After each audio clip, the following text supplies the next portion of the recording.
Good afternoon students.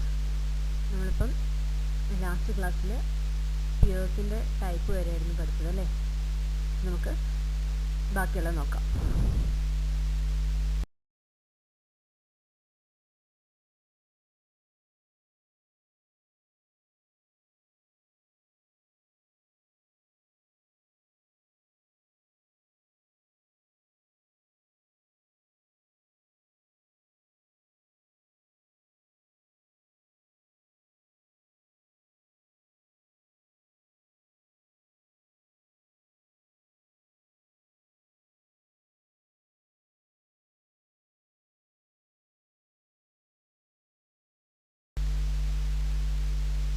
നമ്മൾ solid പെയർസിൻ്റെ രണ്ട് ടൈപ്സും പഠിച്ചു. മേസണറി പെയറും പഠിച്ചു, RCC പെയറും പഠിച്ചു. ഇനി നമുക്ക് ഓപ്പൺ പിയേഴ്സിൻ്റെ cylindrical pier, column bent, pile bent, trestle bent, ഈ 4 എണ്ണമാണ് നോക്കാനുള്ളത്.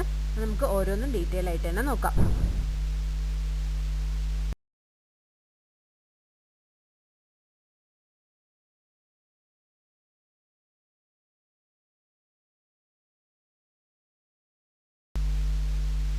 അപ്പം ഓപ്പൺ പെയർസിലെ ഫസ്റ്റ് ടൈപ്പാണ് സിലിണ്ടറിക്കൽ പെയർ എന്ന് പറയുമ്പം നമുക്ക് നെയിമിൽ നിന്ന് തന്നെ മനസ്സിലാവും എന്താ സിലിണ്ടറിക്കൽ ഷേപ്പ്, അല്ലേ, സിലിണ്ടർ ഷേപ്പായിട്ടുള്ള ഇതായിരിക്കും സിലിണ്ടറിക്കൽ പെയർ എന്ന് പറയുന്നത്. ഇതെങ്ങനെ കൺസ്ട്രക്ട് ചെയ്യുന്നത് വെച്ചിട്ടുണ്ടെങ്കിൽ മൈൽഡ് സ്റ്റീൽ അല്ലെങ്കിൽ കാസ്റ്റ് അയൺ സിലിണ്ടറിൻ്റെ ഉള്ളിനകത്ത് നമ്മൾ എന്ത് ചെയ്യും, കോൺക്രീറ്റ് ഫില്ല് ചെയ്തിട്ടാണ് ഈ സിലിണ്ടറിക്കൽ പെയർസ് ഉണ്ടാക്കുന്നത്. Okay, constructed with the mild steel or cast iron cylinder in which the concretes are filled are known as cylindrical pier. ഇത് നമ്മൾ സാധാരണയായിട്ട് യൂസ് ചെയ്യുക മോഡറേറ്റ് ഹൈറ്റ്സ് ഉള്ള ബ്രിഡ്ജസിന് വേണ്ടിയിട്ടായിരിക്കും. ചില സമയം അതിലെന്ത് ബ്രേസിങ്സും കൂടെ പ്രൊവൈഡ് ചെയ്യും. ബ്രേസിങ്സ് എന്ന് പറഞ്ഞാൽ എന്താ, ഡയഗണലി നമ്മൾ പ്രൊവൈഡ് ചെയ്യുന്ന സ്ട്രക്ചേഴ്സാണ് എന്ത് ബ്രേസിങ്സ് എന്ന് പറയുന്നത് അല്ലേ. Sometimes horizontal and diagonal steel bracings are also provided for additional stability. അപ്പോൾ ഇതാണ് നമ്മുടെ സിലിണ്ടറിക്കൽ പെയർ എന്ന് പറയുന്നത്. ഇതിൻ്റെ ബാക്ക്ഗ്രൗണ്ടിൽ നിങ്ങൾ കാണുന്നില്ലേ ഒരു സിലിണ്ടറിക്കൽ ഷേപ്പുള്ളൊരു പിയർ, അതുപോലെ. ഓക്കെ, നെക്സ്റ്റ് ടൈപ്പാണ് കോളം പിയർ അല്ലെങ്കിൽ കോളം ബെൻഡ് എന്ന് പറയുന്നത്. These are generally used for the bridges of large height. നമ്മൾ ലാർജ് ഹൈറ്റ് വരുന്ന ബ്രിഡ്ജസിനൊക്കെ നമ്മൾ ഈ ടൈപ്സ് ആയിരിക്കും കൊടുക്കുന്നത്. അപ്പം നിങ്ങൾക്ക് ഈ ഫിഗറിൽ നോക്കിയാൽ കാണാൻ പറ്റും, ഒരു റോ ഓഫ് കോളംസ് ആയിട്ട് കൊടുക്കുകയാണ് ചെയ്യുന്നത്. അതിൻ്റെ മുകളിൽ എന്തുണ്ടാവും, ഒരു സപ്പോർട്ടിങ് ബീംസ് ഉണ്ടാവും. ഈ ബീം, ഒരു സപ്പോർട്ടിങ് ബീം ഉണ്ടാവും. ആ ബീം എന്തിനു വേണ്ടിയിട്ടായിരിക്കും, അതിൻ്റെ മുകളിലുള്ള ലോഞ്ചിറ്റ്യൂഡിനൽ ബീമിനെ സപ്പോർട്ട് ചെയ്യാൻ വേണ്ടിയിട്ടായിരിക്കും. അതായത് ഇപ്പോൾ നിങ്ങൾക്ക് നോക്കിയാൽ കാണാം ഒരു ഫ്രെയിം ആയിട്ടുള്ളൊരു സ്ട്രക്ചർ അല്ലേ. ഒരു 2 കോളം, അല്ലെങ്കിൽ 2, 3, 4, അത് റോ ഓഫ് കോളംസ് ആയിരിക്കും. അതിൻ്റെ മുകളിൽ എന്തായിരിക്കും, ഒരു ബീം ഉണ്ടാവും. ആ ബീമിൻ്റെ മുകളിലായിരിക്കും എന്തുണ്ടാവുക, ലോഞ്ചിറ്റ്യൂഡിനൽ ബീംസ് ഉണ്ടാവുക. ഓക്കെ, കോളമ്പിൻ്റെ ഒരു ഇമേജും കൂടെ കൊടുത്തിട്ടുണ്ട് ഒന്നുകൂടി ക്ലിയർ ആവാൻ വേണ്ടിയിട്ട്. പിന്നെ അതിൻ്റെ ഡെഫിനിഷനായിട്ട് കൊടുത്തിട്ടുണ്ട്. അതായത് a rigid frame commonly made of reinforced concrete or steel that supports a vertical load and is place transfers with the length of a structure. അതായത് ഇപ്പോൾ ഈ ഫിഗറിൽ നോക്കിയാൽ തന്നെ നിങ്ങൾക്ക് മനസ്സിലാവും ഇതെങ്ങനെയാണ് പ്രൊവൈഡ് ചെയ്യുന്നത്. നമ്മുടെ ലെങ്ത്, അതായത് ബ്രിഡ്ജിൻ്റെ ലെങ്ത്തിന് പെർപെൻഡിക്കുലറായിട്ട്, അതായത് പെർപെൻഡിക്കുലർ ഡയറക്ഷനിലായിട്ടായിരിക്കും നമ്മളിത് പ്രൊവൈഡ് ചെയ്യുക. Commonly use to support beams and girders. എന്തിനു വേണ്ടിയിട്ടാണ് നമ്മളിത് പ്രൊവൈഡ് ചെയ്യുന്നത്, ബീംസ് സപ്പോർട്ട് ചെയ്യാൻ വേണ്ടിയിട്ടാണ് നമ്മളിത് പ്രൊവൈഡ് ചെയ്യുന്നത്. ഓക്കെ, ക്ലിയർ ആയെന്ന് വിചാരിക്കുന്നു. നെക്സ്റ്റ് വൺ പൈൽ പിയർ അല്ലെങ്കിൽ പൈൽ ബെൻഡാണ്. നമ്മൾ നേരത്തെ പഠിച്ച എന്താണ്, കോളം ബെൻഡാണ്. അതായത് 2 കോളം അതിൻ്റെ മുകളിൽ, അതായത് ഒരു ഫ്രെയിമായിട്ട് 2 കോളവും അതിൻ്റെ മുകളിൽ ഒരു ബീമും വരുന്നതാണ് കോളം ബെൻഡ്. ഈ പൈൽ പിയർ അല്ലെങ്കിൽ പൈൽ ബെൻഡ് എന്ന് പറയുമ്പം ഇവിടെ ഒരു സീരീസ് ആയിട്ടായിരിക്കും കൊടുത്തിട്ടുണ്ടാവുക. നിങ്ങൾക്ക് ഫിഗറിൽ കാണാൻ പറ്റും. ഇതിനെ നമുക്ക് വേണം മൾട്ടി കോളം ബെൻഡ് എന്നും ഒരു വേരിയേഷനാണ്. മൾട്ടി കോളം ബെൻഡിൻ്റെ ഒരു വേരിയേഷനായിട്ട് പറയാം നമുക്കിതിനെ.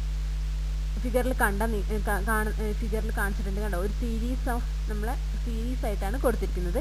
ഇത് നമ്മൾ എവിടെ യൂസ് ചെയ്യാന്ന് വെച്ചിട്ടുണ്ടെങ്കിൽ ഗ്രൗണ്ട് അൺസ്റ്റേബിൾ ആയിട്ടുള്ള, അതായത് ഗ്രൗണ്ടിൻ്റെ ബിയറിംഗ് കപ്പാസിറ്റി വളരെ കുറവായിട്ടുള്ള സ്ഥലത്താണ് നമ്മൾ ഇത് കൊടുക്കുന്നത്. In these type of piers, number of steel or RCC piles are driven into the ground, provided with the cap at their top to support main girder. ഉണ്ട്, ഒരു cap ആയിട്ട് കൊടുത്തിട്ടുണ്ട്. എന്തിനു വേണ്ടിയിട്ടാ? മെയിൻ ഗിർദറിനെ സപ്പോർട്ട് ചെയ്യാൻ വേണ്ടിയിട്ട്. ഇത് നമ്മൾ ഷോർട്ട് സ്പാൻ സ്ട്രക്ചേഴ്സിനായിരിക്കും കൂടുതലായിട്ട് യൂസ് ചെയ്യുന്നത്. ഓക്കെ, അപ്പോൾ നമ്മൾ കോളം ബെൻഡും നോക്കി, പൈൽ ബെൻഡും നോക്കി. നെക്സ്റ്റ് ടൈപ്പാണ് ട്രെസിൽ പിയർ അല്ലെങ്കിൽ ട്രെസൽ ബെൻഡ് എന്ന് പറയുന്നത്. അപ്പം ഈ ഫിഗറിനകത്ത് നിങ്ങൾക്ക് കാണാൻ പറ്റും ഇങ്ങനെ ഒരു ഓപ്പൺ ടൈപ്പ് പോലെ അല്ലേ, എന്താ പറയുക, നമ്മൾ ഡ്രസ്സൊക്കെ പോലെ ഇരിക്കുന്നത്. അപ്പം അതിനകത്ത് it consist of column with bent cap at the top. ഇതിൻ്റെ ടോപ്പിൽ ബെൻഡ് ക്യാപ്പ് കൊടുത്തിട്ടുണ്ടാവും.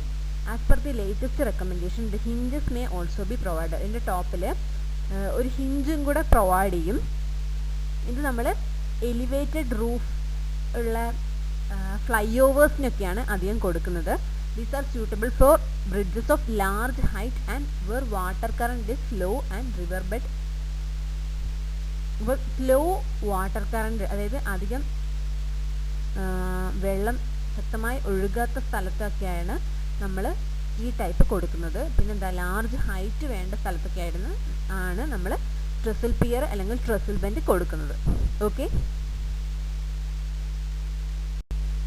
പിയേഴ്സിൽ വരുന്ന ഒരു ടേമാണ് അബട്ട്മെൻറ്റ് പിയർ എന്ന് പറയുന്നത്. നമ്മൾ ടൈപ്സ് ഒക്കെ പഠിച്ചു. ഇനി നമ്മൾ കുറച്ച് ടേംസും കൂടെ നോക്കിയാൽ മതി. ഈ പിയേഴ്സിൽ വരുന്ന അബട്ട്മെൻറ്റ് പിയർ എന്ന് പറഞ്ഞിട്ടുണ്ടെങ്കിൽ, ഇപ്പം നമുക്കറിയാം ഒരു ആർച്ച് ടൈപ്പ് ബ്രിഡ്ജ് ഉണ്ടല്ലേ, അവിടെ എന്തായിരിക്കും സ്ട്രക്ചറൽ ആക്ഷൻ എന്ന് പറഞ്ഞാൽ ആർച്ച് ആക്ഷൻ വഴിയായിരിക്കും ലോഡ് ട്രാൻസ്ഫർ ചെയ്യുന്നത്. ഇപ്പോൾ ഒരു മൾട്ടി സ്പാൻ ആർച്ച് ബ്രിഡ്ജ് അനുസരിച്ച്, അതായത് എന്താ, സീരീസ് ഓഫ് ആർച്ചസ് ആണ് ഇങ്ങനെ.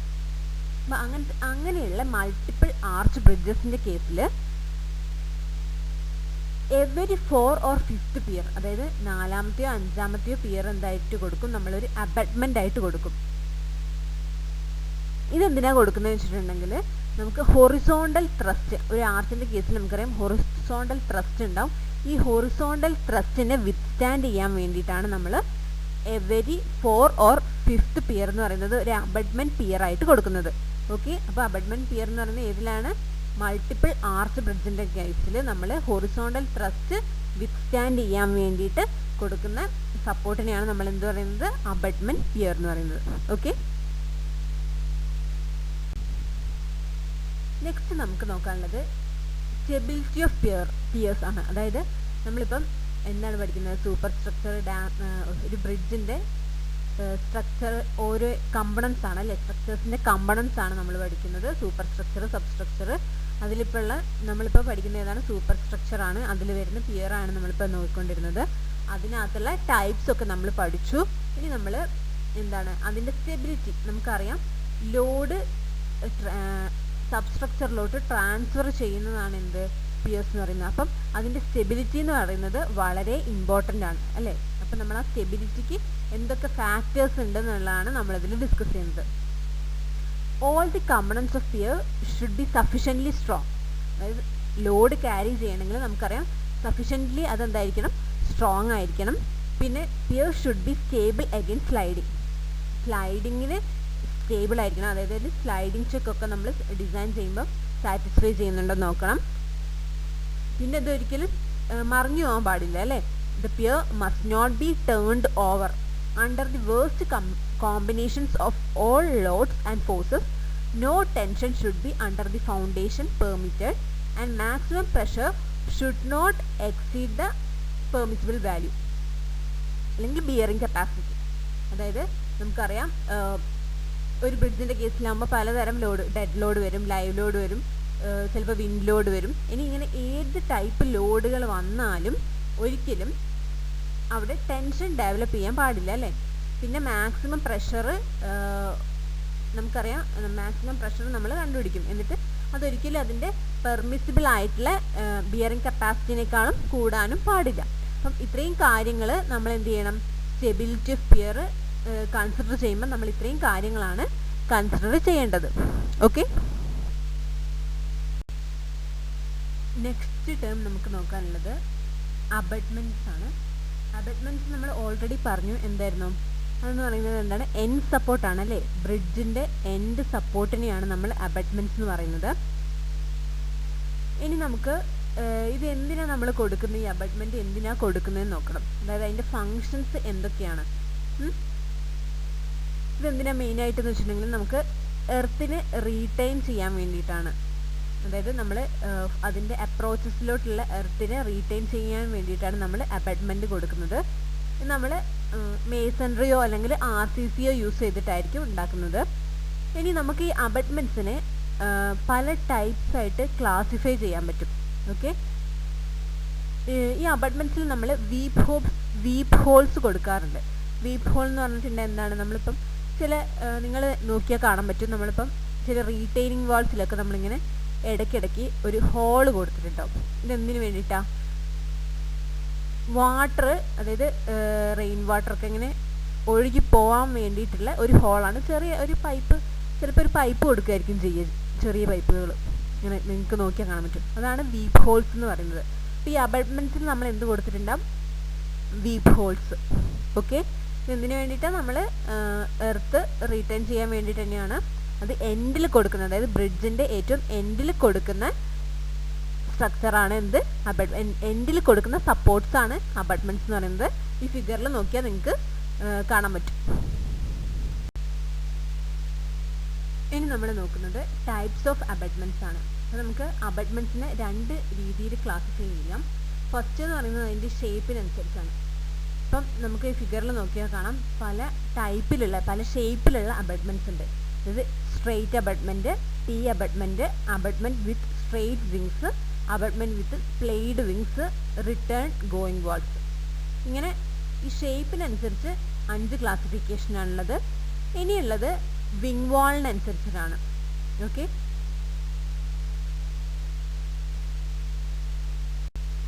Next classification based on wing wall ആണ്. അതായത് അബട്ട്മെൻറ്റ് വിത്ത് വിങ് വാളും അബട്ട്മെൻറ്റ് വിത്തൗട്ട് വിങ് വാളുമാണ്. അബട്ട്മെൻറ്റ് വിത്തൗട്ട് വിങ് വാളിനെ നമുക്ക് 2ആയിട്ട് ക്ലാസിഫൈ ചെയ്യാം, സ്ട്രെയിറ്റ് അബട്ട്മെൻറ്റും T അബട്ട്മെൻറ്റും. ഇനി അബട്ട്മെൻറ്റ് വിത്തൗട്ട് വിങ് വാളിനെ നമുക്ക് 2ആയിട്ട് ക്ലാസിഫൈ ചെയ്യാം, സ്ട്രെയിറ്റ് അബട്ട്മെൻറ്റും T അബട്ട്മെൻറ്റും. അബട്ട്മെൻറ്റ് വിത്ത് വിങ് വാളിനെ നമുക്ക് 3ആയിട്ട് ക്ലാസിഫൈ ചെയ്യാം. എന്തൊക്കെയാണ്, abutment with straight wing wall, splayed wing wall and return wing wall. ഇനി നമുക്ക് ഇത് ഓരോന്നായിട്ട് നമുക്ക് ഡീറ്റെയിൽ ആയിട്ട് നോക്കാം. അപ്പോൾ ഫസ്റ്റ് ടൈപ്പാണ് abutment with straight wing wall. Okay, അപ്പം ഇതിനകത്ത് നിങ്ങൾക്ക് ഈ ഫിഗറിനകത്ത് നിങ്ങൾക്ക് കാണാൻ പറ്റും, അബട്ട്മെൻറ്റ് കാണിച്ചിട്ടുണ്ട്, സെൻറ്റർ ലൈൻ ഓഫ് ബ്രിഡ്ജ് കാണിച്ചിട്ടുണ്ട്, പിന്നെ സ്ട്രെയിറ്റ് വിങ് വാൾ എന്ന് കാണിച്ചിട്ടുണ്ട് അല്ലേ. അപ്പം ഇവിടെ നമ്മൾ വിങ് വാൾ കൊടുത്തിരിക്കുന്നത് അബട്ട്മെൻറ്റിൻ്റെ സെയിം ലൈനിലാണ്, ഇൻ ലൈൻ വിത്ത് എന്താണ് അബട്ട്മെൻറ്റ്. അതായത് അബട്ട്മെൻറ്റും വിങ് വാളും ഒരേ ലൈനിലായിട്ടാണ് കൊടുത്തിരിക്കുന്നത്. ഓക്കെ, ഇങ്ങനെ കൊടുക്കുമ്പം എന്താ പ്രശ്നം എന്ന് വെച്ചിട്ടുണ്ടെങ്കിൽ, വാട്ടർ ഒഴുകുകയാണെങ്കിൽ, ഇപ്പം വാട്ടറൊക്കെ നമ്മൾ ബ്രിഡ്ജ് കൊടുക്കുന്നത് ഒന്നുകിൽ അങ്ങനത്തെ കേസിൽ അല്ലെങ്കിൽ വാലി പോലുള്ള കേസിലായിരിക്കുമല്ലോ നമ്മൾ കൊടുക്കുന്നത്. അപ്പോൾ ഇങ്ങനെ വാട്ടർ ഒഴുകി പോകുമ്പം ഈ വിങ് വാള് പതിയെ ഡാമേജ് ആവാനുള്ള ചാൻസ് ഉണ്ട്. ഡാമേജ് ആയിക്കഴിഞ്ഞാൽ എന്ത് സംഭവിക്കും, അതിന് പിറകിലുള്ള എംബാക്ക്മെൻറ്റ്, അതായത് എർത്ത് എംബാക്ക്മെൻറ്റിന് ഡാമേജ് സംഭവിക്കാനുള്ള ചാൻസ് ഉണ്ട്. അതുകൊണ്ട് നമ്മൾ ഈ ടൈപ്പിൽ, അതായത് സ്ട്രെയിറ്റ് വിങ് വാൾ വരുന്ന അബട്ട്മെൻറ്റ്സ് നമ്മൾ സാധാരണയായിട്ട് ഇങ്ങനെ വെള്ളം ഒഴുകി വരുന്ന സ്ഥലങ്ങളിൽ നമ്മൾ യൂസ് ചെയ്യാറില്ല. ഈ ടൈപ്പ്, അതായത് abutment with straight wing wall നമ്മൾ സാധാരണയായിട്ട് യൂസ് ചെയ്യുന്ന എവിടെയായിരിക്കും, റെയിൽവേ അല്ലെങ്കിൽ സ്ട്രീറ്റ് ക്രോസിങ്ങിന് വേണ്ടിയിട്ടുള്ള സ്ഥലങ്ങളിലായിരിക്കും നമ്മൾ കൊടുക്കുന്നത്.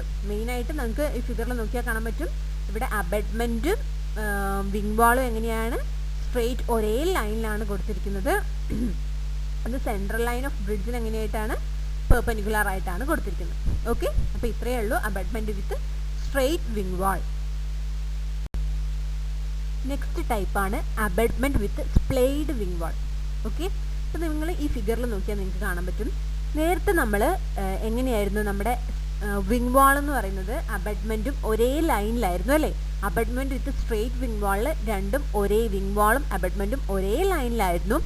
എന്നാൽ ഇവിടെ നിങ്ങൾക്ക് ഫിഗറിൽ നോക്കി ക്ലിയർ ആയിട്ട് മനസ്സിലാവും, ഇവിടെ നമ്മുടെ വിങ് വാൾ കണ്ടോ ഒരു ഇൻക്ലിനേഷനിലാണ് കൊടുത്തിരിക്കുന്നത് അല്ലേ, അതായത് പ്ലെയ്ഡ് ആയിട്ട് കൊടുത്തിരിക്കുന്നതാണ്. ഇത് ഒരു ലൈനിലല്ല, ഇങ്ങനെ ഒരു ഇൻക്ലിനേഷനിലായിട്ടാണ് കൊടുത്തിരിക്കുന്നത്. അപ്പോൾ ഇവിടെ നമുക്ക് നോക്കിയാൽ അറിയാൻ പറ്റും, ഇങ്ങനെയുള്ള കേസിൽ നമുക്ക് എന്താ വാട്ടർ വരുന്ന കേസുകളിൽ നമുക്ക് ഈ സ്പ്ലേഡ് വിങ് വാള് കൊടുക്കാൻ പറ്റും. കാരണം അതൊരു സ്മൂത്ത് എൻട്രി ആയിരിക്കും അവിടെ വാട്ടറിന് ഉണ്ടാവുന്നത്. ഇങ്ങനെ സ്പ്ലേഡ് ആയതുകൊണ്ട് സ്മൂത്ത് എൻട്രി ആയിരിക്കും വാട്ടറിന് അവിടെ ഉണ്ടാവുന്നത്. അതുകൊണ്ട് നമുക്ക് ഈ ടൈപ്പ് നമുക്ക് വാട്ടർ വരുന്ന കേസുകളിൽ നമുക്ക് ഈസി ആയിട്ട് യൂസ് ചെയ്യാൻ പറ്റും. അതാണ് അബട്ട്മെൻറ്റ് വിത്ത് സ്ട്രെയിറ്റ് വിങ് വാളും സ്പ്ലേഡ് വിങ് വാളും തമ്മിലുള്ള ഒരു മേജർ ഡിഫറൻസ്. ഓക്കെ,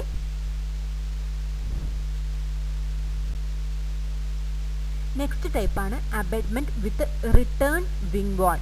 ഓക്കെ, ഇതിനകത്ത് നിങ്ങൾക്ക് ഫിഗറിൽ നോക്കിയാൽ മനസ്സിലാവും. ഇതിനകത്ത് വിങ് വാളിൻ്റെ ഡയറക്ഷൻ എന്ന് പറയുന്നത് എന്താണ്? Same as centre line of bridge ആണ് അല്ലേ. സെൻറ്റർ ലൈൻ ഓഫ് ബ്രിഡ്ജിന് എങ്ങനെയാണ്? പാരലായിട്ടാണ് എന്ത് കൊടുത്തിരിക്കുന്നത്? വിങ് വാൾ കൊടുത്തിരിക്കുന്നത്. അബട്ട്മെൻറ്റിൻ്റെ രണ്ട് സൈഡിലായിട്ട് എങ്ങനെയാണ്? സെൻറ്റർ ലൈൻ ഓഫ് ബ്രിഡ്ജിന് പാരലായിട്ടാണ് കൊടുത്തിരിക്കുന്നത്.